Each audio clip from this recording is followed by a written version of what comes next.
तो बलूचिस्तान के बारे में जब मैं पढ़ रहा था इस सर्वे को करने से पहले, तो बहुत सारी जगह मैंने ये बात देखी कि पाकिस्तान और चीन की जो दोस्ती है वो अमेरिका को कभी भी रास नहीं आती है, और जो बलोच लड़ाके हैं उनको रसद देने का काम ये अमेरिका करता है। तो अभी खान साहब ने भी इसी बात का जिक्र किया, हुसैन साहब ने, कि भाई कोई विदेशी ताकतें हैं। आपको क्या लगता है कि इसके पीछे अमेरिका है? कहना मुश्किल है। ये अमेरिका है डायरेक्टली इन्वॉल्व या अमेरिका किसी के थ्रू करवा रहा है। देखिए, वहां पे अफगानिस्तान में तालिबान है।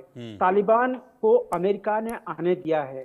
तालिबान को अमेरिका ने अपनी सारी जो असला बारूद थे, जो वॉर मशीन्स थे, कॉम्बैट व्हीकल्स थे, सारी चीजें उसको दी हुई है। तो आज के दिन में और वो जो बहुत बड़ा जखीरा था हथियारों का, उसमें से तो ज्यादातर तो खैर अफगानिस्तान में ही है। कुछ पाकिस्तान के भी जो लोग थे वो वहां से लूट के या उनके जो जिहादी में लड़ रहे थे तालिबान के साथ में, वो भी अपने साथ में लाए हुए हैं।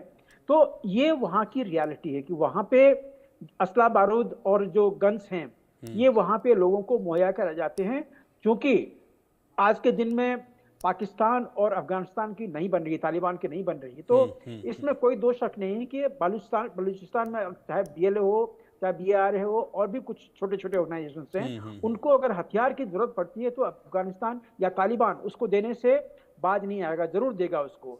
अब खाने पीने की बात है। देखिए, पाकिस्तान में आज के दिन में लाले पड़ रहे हैं, लेकिन वहां के जो जिहादी एलिमेंट हैं उनको खाने की कमी नहीं हो रही है। नहीं हो रही। वो कहीं ना कहीं से लूट खसोट के अपने ही देश से वो ले लेते हैं, वो अपना पेट भर लेते हैं। तो वहीं पे ये जो खाने पीने का जो जो साधन है वो बीएलए के पास में भी है, या उनके भी जिहादी हैं उनके पास में भी है।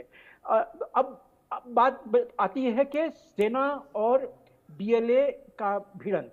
देखिए, बीएलए या तालिबान पाकिस्तानी सेना के आगे में टिक नहीं सकती। पाकिस्तानी सेना जो है उसके 3 फ्रंट हैं, 4 फ्रंट हैं एक्चुअली, आर्मी, नेवी, एयरफोर्स और ये जिहादी फोर्स जो आईएसआई के अंदर में आता है।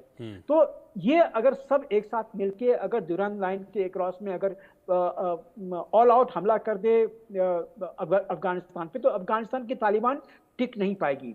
ये बिल्कुल जायज है।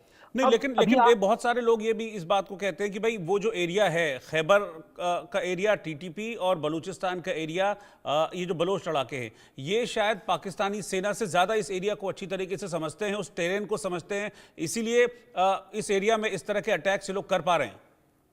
बिल्कुल बिल्कुल, वो टेरेन को ज्यादा जानते हैं। लेकिन आपको ये भी समझना होगा कि बलूचिस्तान आज के दिन में प्रैक्टिकली कंट्रोल में है पाकिस्तान के, पूरा का पूरा एरिया पाकिस्तान के कंट्रोल में है। और ये जो बलोच के जो चाहे बीएलए के हों, बीआरए के हों, और भी बहुत सारे लोग हैं वहां पे, ये लोग मोस्टली गुरिल्ला वारफेयर में इंडल्ज करते हैं। देखते हैं जहां पे वो अटैक कर सकते हैं, मार सकते हैं, वो अटैक करके मार देते हैं। वहां से खबर जो छन के आती है बहुत कम आती है। वहीं से बलूच लोगों को भी जो वहां से अगवा करके उनको लापता कर दिया जाता है, ये भी खबर आम मीडिया में नहीं आती है। हुसैन साहब बताएंगे वहां के कितने सारे जो जर्नलिस्ट हैं उनको वहां से अगवा करके कहां भेजा गया है भगवान जाने, लेकिन उनकी कोई खबर, खोज खबर कहीं पे नहीं है। 2-1 जिनकी शव मिली है उसके लिए कुछ हो हल्ला हुआ था, लेकिन आप जानते हैं पाकिस्तान में ह्यूमन राइट्स नाम की कोई चीज नहीं है।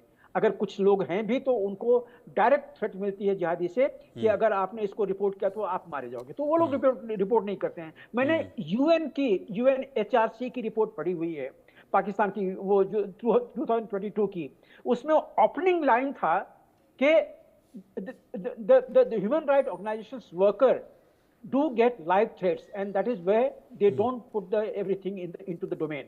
अब जो शुरुआत जब यहाँ से होती है तो कहाँ तक आप उसको यकीन कर सकते हैं। तो ये बात है बलूचिस्तान की।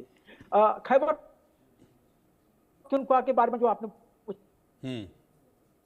कभी तालिबान भारी पड़ जाती है, 19 के ऊपर में 20 पड़ जाती है। कभी न कभी जब वो पाकिस्तानी आर्मी अटैक करती है तो पाकिस्तानी आर्मी भी अटैक कर जाती है, अंदर तक आके वो अटैक कर जाती है। तो चूंकि तालिबान के पास में कोई ट्रेंड आर्मी नहीं है, जो जिस तरह की ट्रेनिंग मिलती है आर्मी को, तालिबान वो जिहादी फाइटर्स थे वो लोग, तो वो लोग जिस तरह से वो अपना देखभाल कर रहे हैं वो अपने तरह से कर रहे हैं। लेकिन जब आर्मी की जब अटैक होगी या होती है तो उसमें तालिबान उसके आगे में टिक नहीं पाएगा। इसीलिए अगर अफगानिस्तान या तालिबान कभी भी अपने दिमाग में ये लेके चलता है कि वो खैबर पख्तूनख्वा के ऊपर में अपना अधिकार कर लेगा, तो ये मुमकिन नहीं है जब तक इसमें कोई और शक्ति नहीं, आपके लेकिन नहीं हाँ, लगे। लेकिन एक चीज़ है, मैं हुसैन जावेद साहब के पास चल रहा हूँ, जो बात आपने कही हुसैन जावेद साहब, लेकिन अगर इस तरीके से देरी होती रही आपके एक्शन में, तो फिर गुजरते वक्त के साथ तो फिर मजबूत करता जाएगा ना खुद को, चाहे वहाँ बलूचिस्तान हो, फिर चाहे यहाँ तालिबान हो। दो रास्ते हैं, या तो डायलॉग्स के जरिए हो जाए, मुझे आई एम श्योर कि डायलॉग की कोशिश की गई होगी, या फिर जो अपना तरीका होता है आर्मी का, उसके जरिए। रोहित, बिल्कुल आप सही कह रहे हैं कि हमेशा जब भी कॉन्फ्लिक्ट होता है तो उसकी बातें दो ही होती हैं। आईआर में भी हमने यही देखा, या कॉन्फ्लिक्ट को आपने रेजोल्यूट करना है, आपने उसको हल करना है, तो या आप डायलॉग करें या फिर आप आर्म्स के जरिए बात करें। अब ये जो बात हो रही है टीटीपी के हवाले से, तो मैं ये बता दूं कि टीटीपी हमेशा से एक ग्रुप ही रहा है, ठीक है। अब इसमें कई ऑर्गेनाइजेशंस हैं जो उसका हिस्सा बनी है, उनका आपस में मतलब एक तरह का अलायंस हो गया है। तो इस तरह से वो आपको लगता है कि उनका जमावड़ा इतना हो गया है कि वो हर जगह जो है वो यहाँ पे तहलका मचा रहे हैं। ऐसी पिक्चर जो है वो अक्सर पोर्ट्रे की जाती है, लेकिन बात वो कि ग्रुप ही है। और जहाँ साहब ने बिल्कुल सही कहा, वो बिल्कुल सही बात कह रहे हैं कि हमारी आर्मी के सामने ये बहुत ज्यादा लंबे अरसे टिक नहीं सकते, क्योंकि ये कोई मुल्क तो नहीं है, ये तो सिर्फ एक ग्रुप है, ठीक है। और इनका मकसद क्या होता है? Hit and run. ये स्टे नहीं कर सकते, इनको जी। पता है कि अगर हिट के बाद स्टे करेंगे तो बहुत महंगा होगा इनके लिए। तो बात वो है कि जहाँ पे एक स्टेट हो, उसका पूरा एक अपना बजट हो, उसकी आर्मरी हो, उसका एयरफोर्स हो, उसकी इंटेलिजेंस हो, आर्मी हो बकायदा, तो उनके सामने टिक नहीं पाते हैं। लेकिन ऑब्वियसली ये एक टेस्ट मैच की तरह होता है कि एक दिन में आप इसको टी ट्वेंटी की तरह खत्म भी नहीं कर सकते, इसमें टाइम लगता है। और जितनी आपकी इंटेलिजेंस इफेक्टिव होगी, उतनी जल्दी इन पे आप काबू पा सकते हैं।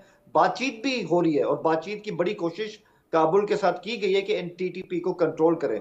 हमारे यहाँ तो इनको खारजी कहते हैं। खारजी क्या होता है, मैं आपके चैनल के हवाले से जो आपके अवाम को बताऊं, जी। खारजी वो लोग होते हैं जो कि स्टेट के अंदर स्टेट की रिट को चैलेंज करने की कोशिश करते हैं, तो हम इनको खारजी कहते हैं। और काफी हद तक हमने इनको सीधा किया है। लेकिन मैं आपको ये भी कह दूं, एक दो दिन में ये बात ठीक होने वाली नहीं, कुछ टाइम इसमें लग जाएगा। इवेंचुअली हम कामयाब होंगे, क्योंकि 2007 से काउंटर इंसर्जेंसी के खिलाफ हमारी आर्मी जो है बहुत ज्यादा इस साइंस को समझ चुकी है। कई हमने कामयाब ऑपरेशन इससे पहले भी किए हैं। और कुर्बानियां तो फिर आपको पता है कि मुल्क के लिए होती है। इन्हीं की कुर्बानियों के बायस हम यहाँ पे बैठ के मतलब आपसे इस तरह बात कर सकते हैं, क्योंकि हम सेफ हैं। एक बात मैं कहूंगा सर, जी। एक बात, जी। अभी बलूचिस्तान के हवाले से बात हो रही थी, क्योंकि आपका मेन टॉपिक मतलब वही था। जी। तो उसमें ये कि जो बात हुई ना फॉरेन हैंड की, तो मैं बताऊं इसमें 2013 से लेके टीटीपी ने जितनी भी ये बलोच इंसर्जेंट्स है, इनको हर तरह की इन्होंने हिमायत दी है। फाइनेंशियल एड हो, मिलिटरीली एड हो, इनकी सपोर्ट उनको हासिल रही। और जारी बात है, बलूचिस्तान जो है उसका बॉर्डर जो है वो बिल्कुल अफगानिस्तान से लगता है, तो उनको वहां सपोर्ट मिलती रही है। और बलूचिस्तान की ज्योग्राफी को समझना बहुत अहम है। आपके लद्दाख की तरह, यानी कि 1 किलोमीटर के एरिया में हार्डली एक या दो बंदे आपको मिलते हैं, तो किसी पे भी हाथ लगा के हमला करना बहुत आसान होता है इस इलाके में। यही वजह के सिक्योरिटी हवाले से ये जो टेरेन है वो इतना ज्यादा फ्रेंडली नहीं है। मगर आखिरी बात मेरी ये है, मैं अक्सर इस बात से अवॉइड करता हूँ, क्योंकि हमेशा से मैं पाकिस्तान इंडिया के बेहतर ताल्लुकात का हमेशा से मैं एक मेरी कोशिश होती है कि वो हमेशा कायम रहे, क्योंकि बन के खराब हालात के पीछे जहाँ टीटीपी उनको सपोर्ट कर रही है, वहां पे इंडियन एजेंसीज का भी ना, इसका भी हमारे पास काफी सबूत है कि वो भी इसमें पूरी एक्टिव है। देखिए, मुझे मुझे पता था बात घूम फिर कर यहीं आएगी। वीएन झा साहब, आप मुझे लगता है ज़्यादा अच्छा जवाब देंगे। हाँ, आपने हाथ भी रेज किया है, प्लीज़। देखिए, जावेद जी का कहना वो उनके हिसाब से बिल्कुल जायज है। आप जब कभी किसी भी आप जर्नलिस्ट को, पाकिस्तान के जर्नलिस्ट को लीजिएगा, तो जहां भी शक का सुई जा सकता है वो सबसे पहले तो इंडिया के ऊपर में डालेगा। वो बिल्कुल नेचुरल है, उसमें कोई दो राय नहीं है। लेकिन ये एक हार्ड कड़वा सच है कि बलूचिस्तान में जिस तरह के यातनाएं दी जा रही है वहां के सिविलियंस को, वो आज के दिन में सारे लोग अप इन द आर्म्स जिसको कहते हैं, वो उस तरह से है। वो मर जाएंगे, लेकिन वो पाकिस्तानी जो सेना है या पुलिस है, वो उसको उनसे उनका 36 का आंकड़ा है, वो उसको कभी सहन नहीं करेंगे। मैंने जो उंगली उठाई थी वो एक दूसरी बात में उठाई थी। जावेद जी ने भी आपको एक इंडिकेशन दिया था कि खैबर पख्तूनख्वा में प्रॉब्लम आज की नहीं है, वो बिल्कुल ठीक है। देखिए, वहां पे जो state with in a state है, ये इसकी कॉन्सेप्ट आज से नहीं, मैंने कहा ना, जब से वो 47 से इन्होंने अपने आप में मिलाया हुआ पाकिस्तान ने खैबर पख्तूनख्वा को, तभी से ये है। और आपको अगर याद हो तो जब अमेरिका की जब ड्रोन फोर्सेस वहां पे उस एरिया में थी, जो कि काफी बार उन्होंने वो वहां पे जो टीटीपी या उसके जैसे जो जितने जो जो ट्राइबल्स हैं उनके ऊपर में अटैक किया था, क्योंकि पाकिस्तान के ऊपर में या अमेरिकी सेना के ऊपर में अटैक होता था तो उस ड्रोन से उनके ऊपर में अटैक होता था। तो ये जो अटैक है इन लोगों पे, जो जो खैबर पख्तूनख्वा के जो लोग हैं state with in the state, ये तभी से चल रहा है, ये आज की बात नहीं है, मतलब पिछले 2 साल 5 साल की बात नहीं है, ये बहुत लंबी बात है और ये चलेगी, क्योंकि खैबर पख्तूनख्वा में जो पश्तून हैं उनके इंटरेस्ट जो है वो अभी फिलहाल अनदेखी हो रही है और इसीलिए वो सब ये चाहते हैं कि वो पाकिस्तान से कट के अलग हो जाए, वो अपना अलग स्टेट चाहते हैं। इसीलिए मैंने कहा था कि जब शुरू में मैंने ओपनिंग जो रिमार्क्स मैंने आपको दिया था कि अफगानिस्तान ये चाहता है कि खैबर पख्तूनख्वा और उससे उत्तर का इलाका जो है वो पश्तूनिस्तान के नाम से वो पहले भी बुलाते थे, अभी भी बुलाते हैं, और इधर बलूचिस्तान तो है ही। एक अलग चीज है जो कि आपको याद रखना पड़ेगा, जो जावेद साहब ने कहा, मैं उससे एग्री नहीं हूं। उन्होंने एग्जाम्पल दिया लद्दाख का कि जिस तरह लद्दाख में एनार्की होती है, लोग एक दूसरे के ऊपर में टूट पड़ते, नहीं, लद्दाख में ऐसा नहीं है।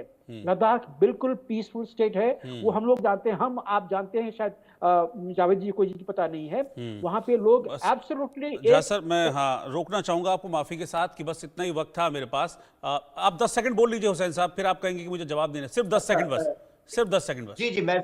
जी मैं सिर्फ यही कहूंगा कि मैं जहाज साहब को करेक्ट कर दूं, मैंने ये नहीं कहा कि लद्दाख के अंदर इंसर्जेंसी है, मैं लद्दाख की ज्योग्राफी की सिर्फ बात कर रहा हूं, दैट्स इट। ठीक है, चलिए, आप दोनों का शुक्रिया, हुसैन साहब आपका भी, वीएन झा सर आपका भी साथ में जुड़ने के।